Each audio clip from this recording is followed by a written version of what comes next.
Olá, sou Juliana Albuquerque, vou iniciar o treinamento sobre cuidados da enfermagem na terapia nutricional. Tem como facilitadoras Catrine Maiani, eu e a Patrícia Manfred.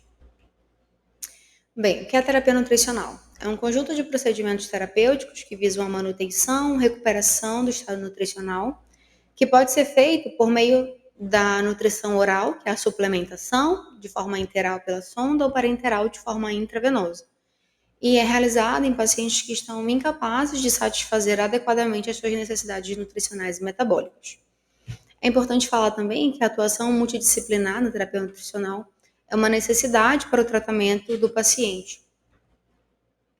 E o que são as atribuições da enfermagem? Orientar o paciente, familiar ou responsável legal sobre a utilização e controle da nutrição integral, preparar o paciente, o material e o local para o acesso, proceder ou assegurar a colocação da sonda, prescrever os cuidados da enfermagem, tanto em nível hospitalar quanto em nível domiciliar, como, por exemplo, lavar a sonda antes e após a administração da dieta e medicações, monitorar o local de inserção da gastrostomia ou gistrostomia, entre outros cuidados.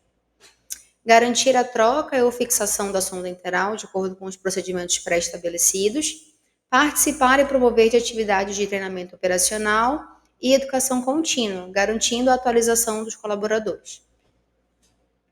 Atualmente, nós estamos com uma escala de 2 nutricionistas clínicas na escala de 12 por 36, trabalhando de 8 da manhã às 20 horas, de domingo a domingo. Nós temos 2 tipos de triagens no momento que o paciente admite no hospital. A triagem adulto, à esquerda, e a triagem pediátrica, à direita. Então, assim que o paciente entra no hospital, a equipe da nutrição faz a triagem e anexa no prontuário do paciente. E aí a gente classifica o paciente em com risco, sem risco, e também em cuidado primário, secundário ou terciário. As nossas etiquetas de nutrição interal, elas vêm se a dieta interal é sistema aberto, sistema fechado, vem com o nome do usuário, a enfermaria, a via de acesso, a dieta, o produto, o volume e a vazão. Essa vazão ela é calculada dentro de 20 horas, porque é padronizado uma pausa de 4 horas, agora diurnas, anteriormente era padronizada uma pausa noturna, que era de meia-noite a 4 da manhã. A partir deste vídeo, passará a ser diurno, pela parte da manhã. E agora as etiquetas vão com horário de início, horário de validade em branco, justamente porque acontecia de a gente mandar, por exemplo, horário de início, meio-dia, e acabar a dieta sendo colocada 1 da tarde, 2 da tarde. A gente acabava perdendo um pouquinho, 2 horas ali a dieta, justamente porque o outro plantão ele tem que se atentar no horário da validade. E aí, para a gente não perder essa dieta, a gente preferiu padronizar que esse horário de início seja mandado em branco, e o técnico que for coloque o horário de administração. As nossas prescrições da terapia nutricional integral, elas vão com data e na validade vai 24 horas após o início da infusão. A pausa, ela vai ser padronizada de forma diurna, de 9 da manhã a 1 hora da tarde. Então, todos os pacientes de nutrição integral vão fazer essa pausa de 9 da manhã a 1 da tarde. E também nós adicionamos essas intercorrências da enfermagem, que já existia, mas estava em branco. Agora nós colocamos só para dar check. E as opções são: por ordem médica, perda de sonda, jejum para exame, cirurgia, diarreia, sendo isso mais de 3 evacuações líquidas, abertura da sonda para drenar, distensão abdominal, óbito ou alta hospitalar e outros. E agora também vai ser obrigatório o preenchimento caso haja uma pausa ou uma interrupção nessa dieta. Então, o paciente teve alguma dessas intercorrências, precisou parar a dieta por algum motivo, é importante que seja preenchido essa pausa e que alguém da equipe da nutrição seja avisado dessa interrupção. Qual a importância e os benefícios dessa pausa, né, de 4 horas? Os benefícios são o descanso gastrointestinal, o estímulo do metabolismo hepático, a prevenção da sobrecarga digestiva, facilita a avaliação clínica e também contribui para o ciclo circadiano, que é a regulação hormonal, né? A nossa prescrição dos suplementos, apesar das copeiras entregarem diretamente para os pacientes acompanhantes, a gente também deixa essa prescrição na papeleta do paciente e caso o paciente tenha alguma intercorrência, também tem um espaço ali de intercorrência da enfermagem. As dietas interais, elas vão ser deixadas no posto de enfermagem, próximo aos horários de distribuição. Então, o horário mais próximo que a dieta foi administrada, ela será deixada lá nos horários fixos, né? Meio-dia, 16 horas ou 20 horas, o horário que for mais próximo. E o serviço de nutrição deve ser comunicado caso o paciente vá ter alguma indicação de interrupção temporária, pré-operatório, vômito, extubação recente, etc. E o ramal da nutrição é o 225. A nutrição interal, ela deve constar na prescrição médica, então o médico ele coloca o tipo de prescrição, né, que é sonda nasoenteral, mas é na prescrição dietética, então é na prescrição da nutrição que vai ter as outras características, o tipo de dieta, o volume, a infusão. Então o médico ele vai prescrever só a via, se é via oral, ou se é via sonda, ou se é via parenteral. Mas o tipo de dieta, a infusão, a vazão, quem vai prescrever é a nutrição, a nutricionista. E a infusão deverá ser interrompida durante o transporte intra-hospitalar, durante a realização de procedimentos que requeram também a cabeceira rebaixada. E aqui a gente deixa também, né, que para todo mundo, né, que sempre é importante evitar pausas indevidas, porque todo mundo da equipe, toda a equipe multiprofissional, ela contribui para o estado nutricional do paciente. Quanto às validades dos produtos, os frascos de dieta de sistema aberto têm uma validade de 4 horas. Os frascos de dieta de sistema fechado, que são as nossas dietas de sistema fechado, elas têm uma validade de 24 horas depois que o equipo é instalado. Então, a dieta chegou lá, ainda não iniciou o período de validade.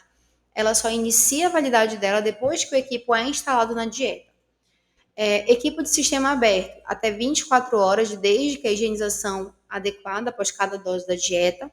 Equipo de sistema fechado até 24 horas. E a conexão em Y de acordo com a recomendação do fabricante. Os frascos de dieta, eles são identificados com nome completo, volume, período de infusão e o tipo de dieta. E as dietas interais, elas preferencialmente são instaladas em bomba de infusão. Checar os procedimentos na prescrição médica, identificar a equipe e trocá-los a cada 24 horas, isso também evita contaminação, e avaliar a capacidade do usuário de tolerar a dieta, observar a presença de distensão abdominal, náusea, vômito, diarreia, e sempre comunicar tanto a equipe médica quanto a nutricionista, caso vá haver alguma alteração.